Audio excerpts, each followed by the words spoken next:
Hola, ¿qué tal? Te doy la bienvenida a Hablemos de. Yo soy Corso Miranda.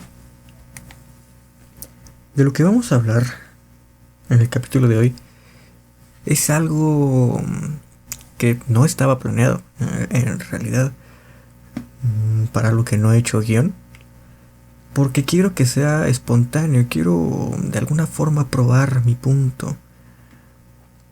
He de confesar que este tema surgió a partir de que una amiga me etiquetó. Me mandó más bien ya ni me acuerdo qué fue, ya no me acuerdo si me etiquetó, me mandó una publicación de Instagram que habla acerca de por qué a las personas, a los alumnos, no les gusta historia, no les agrada esa materia. En la publicación venía una hipótesis la cual yo comparto totalmente y vamos a hablar de ella un poco. Al final tendremos una muy pequeña clase de historia que te ayudará a aprender un poquito más, a entretenerte y a mí me ayudará a probar mi punto y a seguir hablando. Correcto. ¿Por qué a los alumnos, por qué a la gente en general no le gusta la historia? Vamos a empezar de una vez con la hipótesis la cual yo comparto, y es que me parece, esto es un punto de vista muy personal, que la historia se enseña mal. Claro, hay muchos maestros, yo he tenido la fortuna de tener varios de ellos, que realmente enseñan historia con amor, con pasión. Y es que a mi parecer la historia no es una ciencia exacta, no es una materia de adoctrinamiento en la que tengas que memorizar fechas, nombres, tratados, contratos, sucesos medianamente importantes. No me parece que sea así. Porque si empezamos a ver la historia como una ciencia exacta, como una materia o un aspecto del conocimiento científico, que ni tan científico, déjate, lo voy a confirmar, te lo voy a platicar, no es tan científico como uno lo puede creer. Si uno lo ve así, entonces ya pierde el encanto. Varios de los maestros que he tenido cuando recién van a comenzar el curso preguntan al grupo, ¿ustedes para qué creen que es la historia? Y nunca falta el compañero que dice, para no repetir los errores del pasado. Esto en parte es cierto, no lo voy a negar, sin embargo va un poco más allá. Historia no es solo conocer el pasado para no repetir aquellos errores en el futuro. No es conocer lo que ya pasó para ver si podemos volver a implementar los aciertos del ayer en el mañana. Va mucho más allá. Debo decir que es una materia a la que, para que la disfrutes de verdad, para que le puedas encontrar todo lo rico que de verdad tiene, debes tener afición a ella. No tanta como lo podría ser la medicina, que en lo personal considero que para ser un buen médico, para entender al 100% todo lo relacionado a esa materia, debes tener mucha afición y las aptitudes necesarias. En este caso no lo es tanto. La historia no necesariamente debes eh, entenderla en su 100%. No debes saber, digamos, ese es el término que estaba buscando. No debes saberla. Debes entenderla, ni siquiera comprenderla. Hay una gran diferencia entre entender y comprender. Si tú tratas de comprender la historia, te vas a hacer bolas la cabeza y lo más probable es que tomes partido. Porque hay muchos pasajes, hay muchos tópicos históricos que de verdad son como una novela. Si tú te pones a investigar un poco más acerca del porfiriato o de la Revolución Mexicana, te vas a dar cuenta de que si tú escribieras toda la historia y la adaptaras a un guión de telenovela, de verdad que rompes tus barreras de rating, porque es increíblemente interesante. Y si tú tratas de memorizarte al pie de la letra todas las fechas, todos los conflictos y los personajes principales y no tan principales, vas a terminar hartándote. Y entonces va a llegar el punto en el que digas, esto no es para mí. Esto es demasiado, es muy aburrido. Porque como desde jóvenes no nos acostumbramos, porque tampoco es tema de que alguien nos tenga que acostumbrar a, sino que nosotros mismos no nos acostumbramos, no nos hacemos el hábito de memorizar cosas, de tener esa disciplina para poder repetir y leer y leer y repetir hasta entender, pues naturalmente, que cuando vienen y te enseñan temas tan complicados, porque en efecto es complicado, y te piden o se requiere que sepas recitar fechas, nombres, apellidos, descendencia, tratados, contratos, constituciones, enmiendas, guerras, pues llega un momento en el que dices, oye, espérame tantito, ya no sé ni cómo me llamo yo, aguántame, ¿no? Ese es el pequeño problema que yo veo ahí,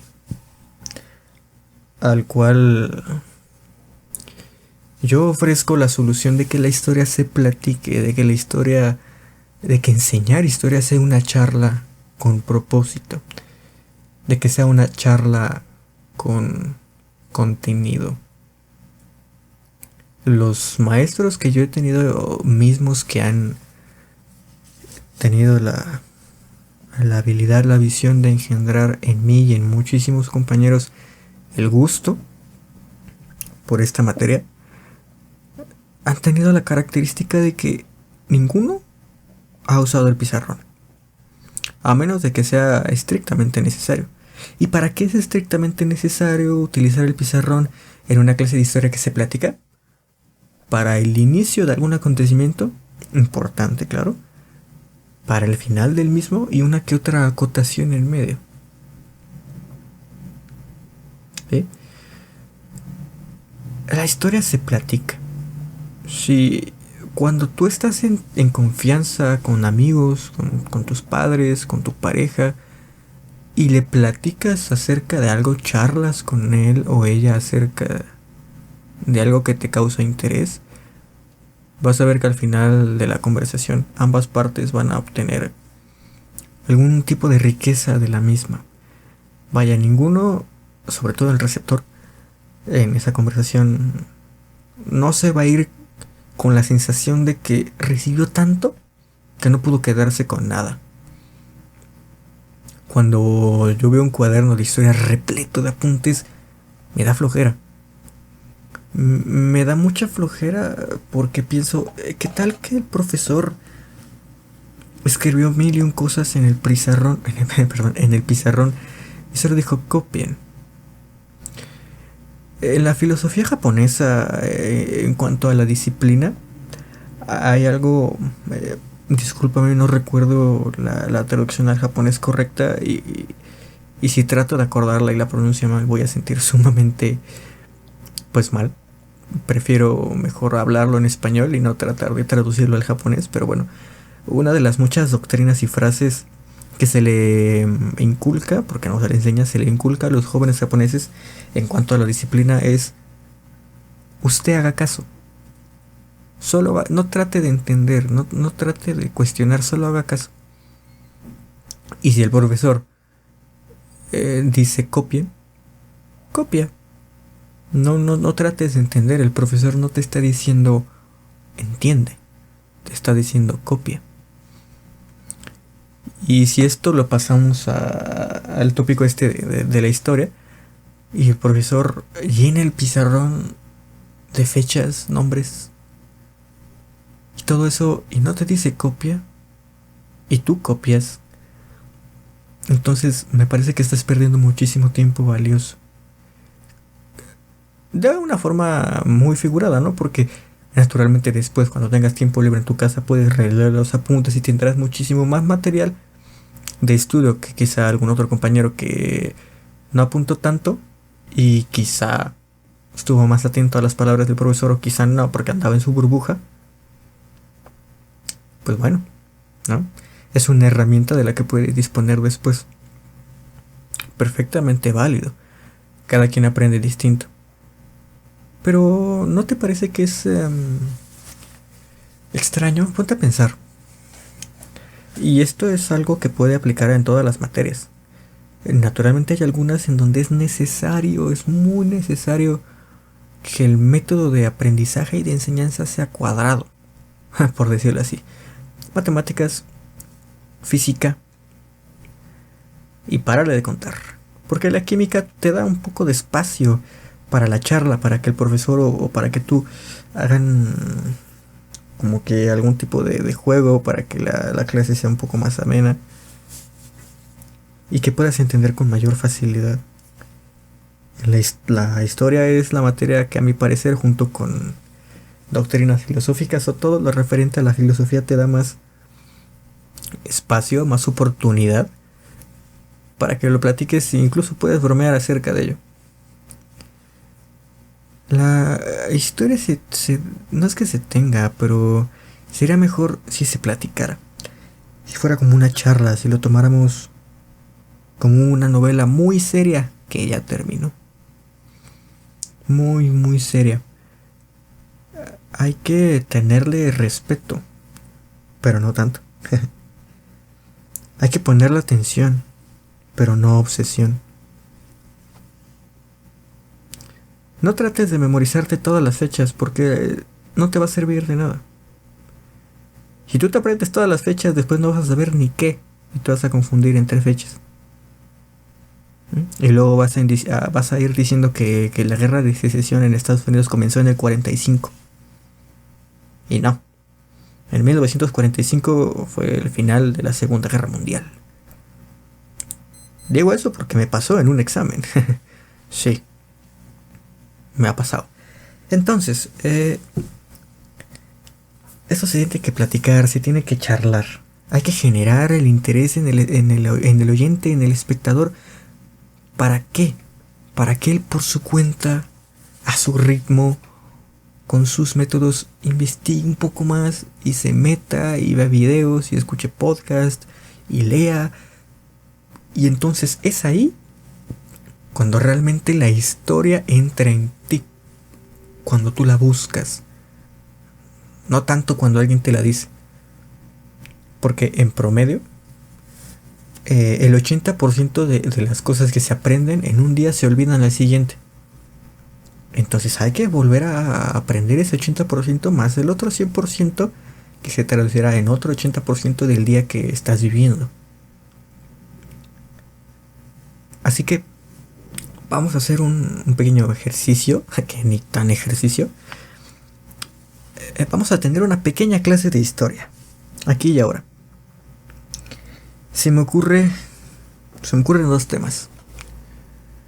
Podemos hablar del arte o podemos hablar de mitología. Y me parece que vamos a hablar de arte. Sí. La clase del día de hoy lleva por nombre las características visuales y la relación que existe entre el arte barroco de la Europa occidental en la Edad Media y su relación con el arte minimalista contemporáneo. No te espantes, yo sé que suena medio de que ya voy a reprobar, pero no, a saber que no. Comencemos definiendo por qué es el arte barroco. ¿Qué es eso que suena tan raro? Que suena tan feo. Barroco. Barroco me suena como a una marca de cemento que le hace competencia a Cemex o al Cemento Cruz Azul. Para nada. El arte barroco es una corriente del arte que surgió en la Edad Media en Europa, cuya característica la podemos definir básicamente como agua que no cabe en un vaso. Es tanto el detalle, la excentricidad, es tanto que ver, que es demasiado, que es mucho más de lo que realmente se necesita. Eso es el arte barroco. ¿En dónde lo podemos encontrar? En la arquitectura, en la pintura, en la escritura, casi no tanto en la literatura y medianamente en la música.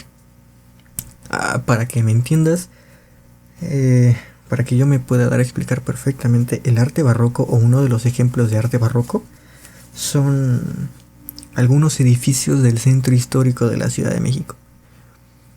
Yo sé que sí los has visto y que a veces los miras y dices, ay, ¿por qué tiene tanto garigoleo, tanta greca, o sea, no sé ni qué estoy viendo? Está bonito, pero no sé ni qué estoy viendo.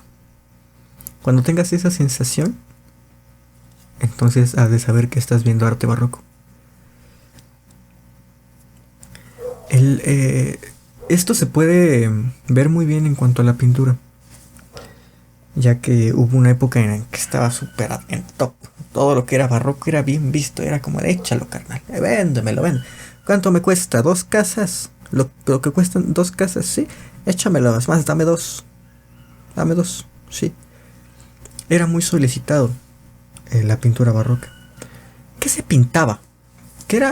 ¿Cuál era el objetivo del arte barroco? Por lo general, como estamos hablando de una corriente artística cuya misión es representar exceso, ¿quiénes son propios del exceso? ¿Quiénes lo eran en esa época? Pues las personas de la realeza y de la nobleza. O lo relacionado con Dios. Ya que recordemos que estamos en una época donde la iglesia cristiana estaba a tope. Entonces, todo lo que fuera realeza y Dios debía ser representado con mucho lujo. Entonces ahí tú podías ver en una pintura casi de a diario un montón de ángeles con colores sobrios, sombríos, pero con mucho garigoleo, con muchas flores, plantas, oro, con muchos adornos, vaya.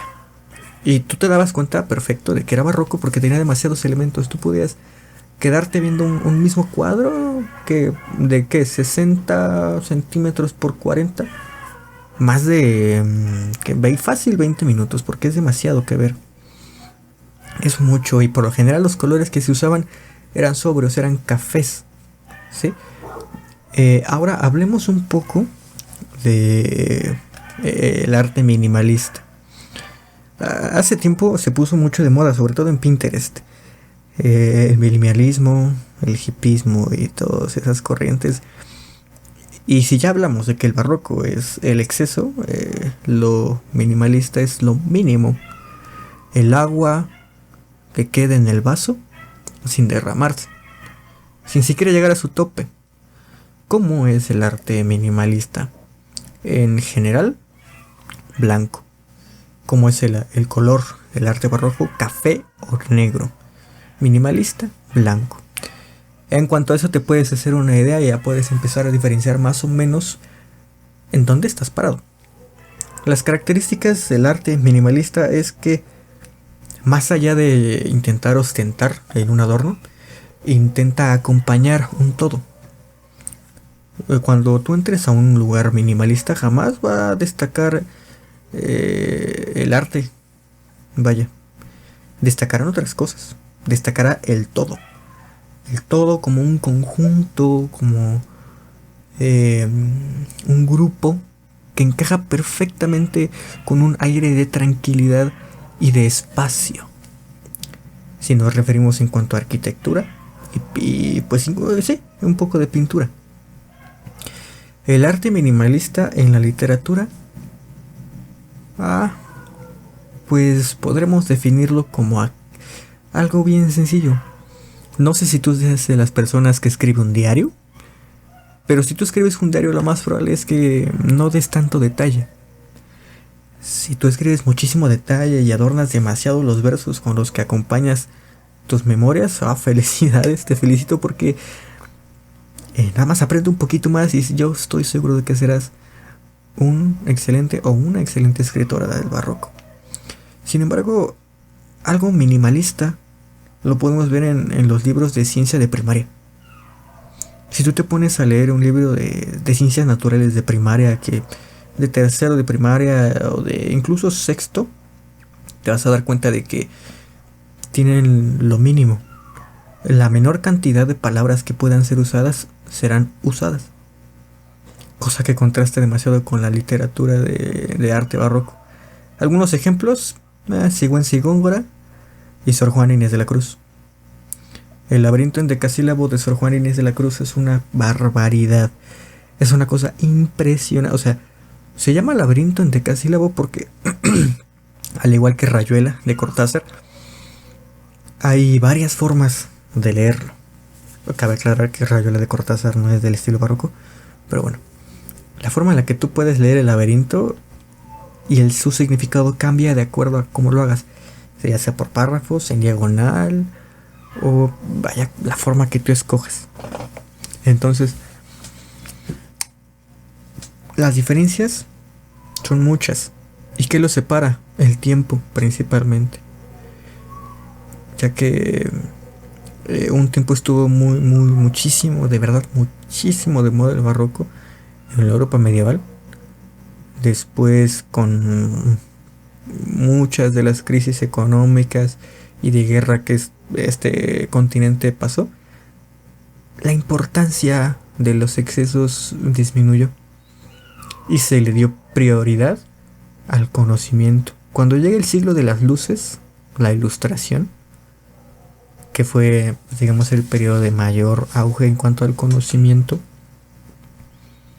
fue que todo aquello de los excesos quedó atrás. ¿Por qué? Porque había muchísima ignorancia en cuanto a muchas ciencias exactas, ya que pues no se conocían.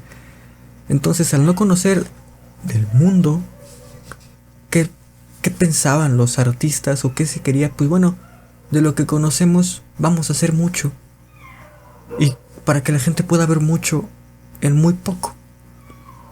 Llega el siglo de las luces, la ilustración, el auge científico, el auge tecnológico, de pensamiento, de filosofía, de todo.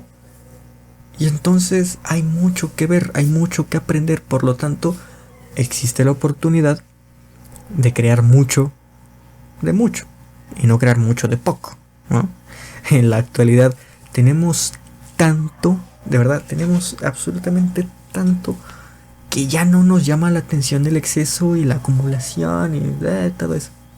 Y más en un país como México, que pues tenemos la mala cultura de la acumulación. De la acumulación sin sentido.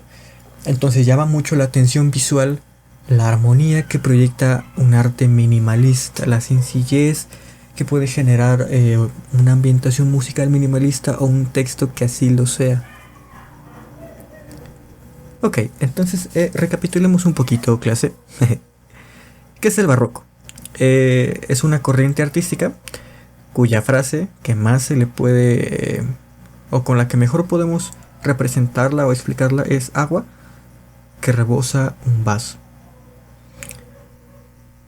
¿Qué colores la identifican? En general, el café y el negro, esas tonalidades. ¿Por qué fue tan famosa? Porque había mucho que hacer con muy pocos temas, muy pocos tópicos.